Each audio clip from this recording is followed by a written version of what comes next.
Well, it was a good duel, wasn't it, watching him and Richarlison before Richarlison went off injured. Here's the moment that Troy was talking about. Grell, this ever happened to you? No, not quite, but woof. But like that, he doesn't let him out there, right? He can't spin there, and then he goes, I'll pick you up. No, I won't. I got to get back to my spot. People don't understand. In the games of the games, when we say the games within the games, that there is a statement, I'm going to dominate you. That's the centre-back saying, you're coming up against me, I'm going to dominate you, and I'm going to make you. Would you have done that to a player? 100%. Yeah. I've done it loads of times with different players for different things. Like I've hit players who tried to give it to me to let them know, I'm ready to compete. Let's go. And that's what I love about Van Dijk. People don't see a lot of what he does in the game. And we say about all the best teams who win things have someone who has that dark arts. And this is Van Dijk that people don't see. I wouldn't say that was intentional or not, but I would say he knew exactly what he was doing. There you go. You think that was intentional? I'm not saying it was intentional or not, but I would say he knew exactly what he was doing. So for me, these are what we see. And Van Dijk, rightly so, captain, good role model for any young players coming through. But that is... Good role model as he... Yeah, he elbow is. chops 100%. Charleston in the throat. Yeah, but Grella, you're a striker. Would you have just hated to play against defenders like Van Dijk? Yeah, the best defenders, I think, have something extra to their game. Like Nigel, best midfielders, like they step on your foot, they'll kick you, they'll leave one late on you.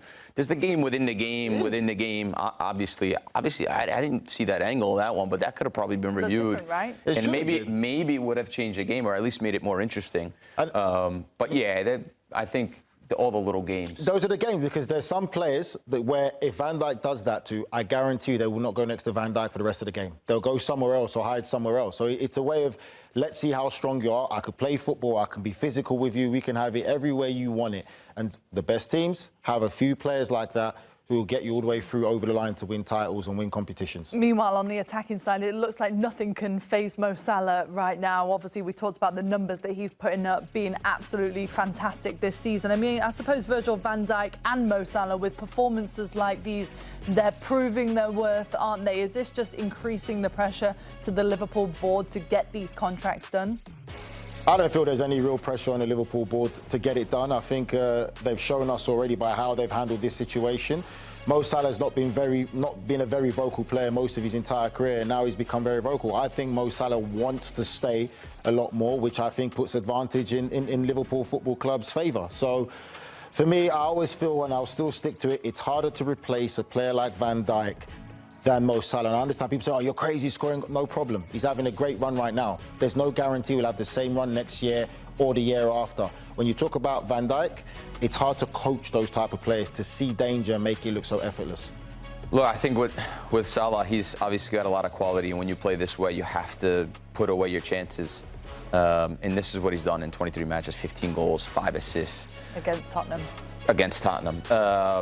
Yeah, I know, these numbers are crazy. These are like season-long numbers, That's unfair. But this is just against Tottenham. I think Liverpool also put him in situations to succeed, to Nigel's point, that he's going to be a difficult player to replace. I mean, there's not many players of him walking around on the market, and if they were, they would cost over 100 million, maybe more. So I think Liverpool, what they do is they counter-press better than any other team in the Premier League, better than any other team in Europe at the moment. And so if you watch where he picks up the ball and where he gets a lot of opportunities, it's in the opponent's box or on the run already. So they've done a lot of the basically difficult, hard work for him already. And then he just has to add his quality in and around the box. And he's got the most quality in Europe at the moment. I suppose from a neutral perspective, Nigel, this is going to be a great final, isn't it? Because you've got Newcastle, who have got Alexander Isaak, who's in fantastic form. Then you've got Mo Salah, that's having maybe the season of his career, as we know, up till this point. Who do you like better in that? Because we have this debate all the time. Who's the best striker right now in world football? Is it close between these two? It depends tactically how you want to set up. I think for me, Isaak is a traditional striker. He is a more natural striker.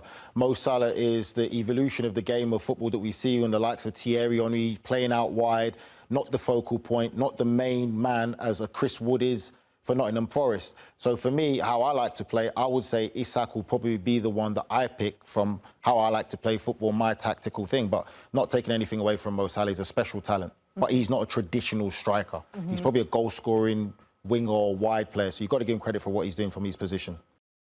Liverpool on the other side, I mean, Arne Slot's got to be thrilled with what he saw, Grella. We know that they've got a game against Plymouth Argyle at the weekend. We saw a really strong lineup, and especially the way they came out in that second half. They were just in cruise control in a lot of ways. They were. I mean, we watched the first half, and they were okay, right? They did all the things they know how to do, and, you know, Nigel mentions that Gakpo works hard on both sides of the ball. But I think it's also because it's very clear what they need to do.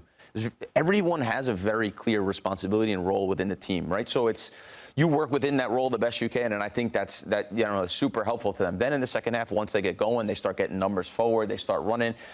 They become very difficult to cope with. There's a play in the second half with Van Dijk when I think it's, who is it on the left side? So Robertson gets caught out on a play, and they spring what looks like Tottenham spring what looks like it's going to be a counter.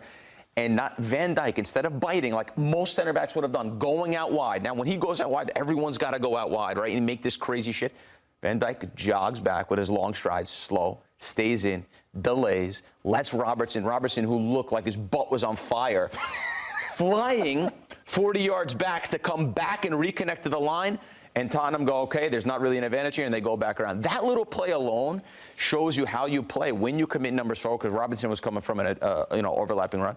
When you commit numbers forward, how you balance it at the back. And when you have the players of that quality of Robertson and Van Dijk, it becomes easier. Man, but they just do everything at time is done. Everyone in the back, can we show that play? Yeah, exactly. When his butt's on fire, like him on set right now. Anyone got any plays? And Grella just play by play describes all for us. I was told we're going to see a play from him, which I'm very excited to see. It's called Grella Vision. Nigel just here having team. No, it's not true. Grella Vision. It's got to actually be inside Grella's brain to be able to I would say, though, Grella, you've got to give credit to Arne Slot, what he's done, because even when he does rotate and change his side, which he does, sometimes it'll be Diaz, sometimes it'll be Jota, every player plays to such a high standard. And that can only come from the manager. It's not just you come in, you're not playing today, and then the standard drops. Everyone plays to a high standard, and I would say Van Dijk plays a big part of that. When we talk about leaders and captains and big personalities, Van Dijk is everything that makes this Liverpool side tick. Even though Salah's getting all the plaudits, Van Dijk is the pillar of what Liverpool Football Club are doing right now. Yeah. Just before we let you go, though, let's get an early prediction for the final. Obviously, Liverpool will go into it as the favourites, but we'll see Isaak on the other side. Who have you got winning the whole thing, boys? Well, do you remember last year? I mean, they are the holders. It was Virgil's goal, wasn't it? It was another header as well, but it was the kids that day, so they cobbled together a side. It was a great occasion for them. I mean, Virgil mentioned it to Troy in his interview with Troy. The job that Newcastle did last night, tactically, they were very, very astute. So I think it will be an interesting game tactically, but I also think it'll be a great occasion. These are two cup teams, aren't they? And don't forget, this is the team that have won this competition the most, with 10, against the team that have never won it. So it is a great occasion. Yeah, I think it makes for a great game, Poppy. I think Newcastle will set up very similarly like they did against Arsenal, try to hit on the counter-attack. I think they have the players and the defensive nous to probably deal with that front three. The midfield is arguably, in my opinion, better. Newcastle's midfield three as opposed to Liverpool's. It's just going to be, can Newcastle keep Salah quiet and can Liverpool keep Isaak quiet? It's going to be just down to the two boxes, unfortunately. And it's just nice to know that, Virgil knows who I am. I asked him about you, Nigel. He said, ain't got a clue. Ain't got a clue. Good to see you, boys. Thanks so much. We'll see you soon.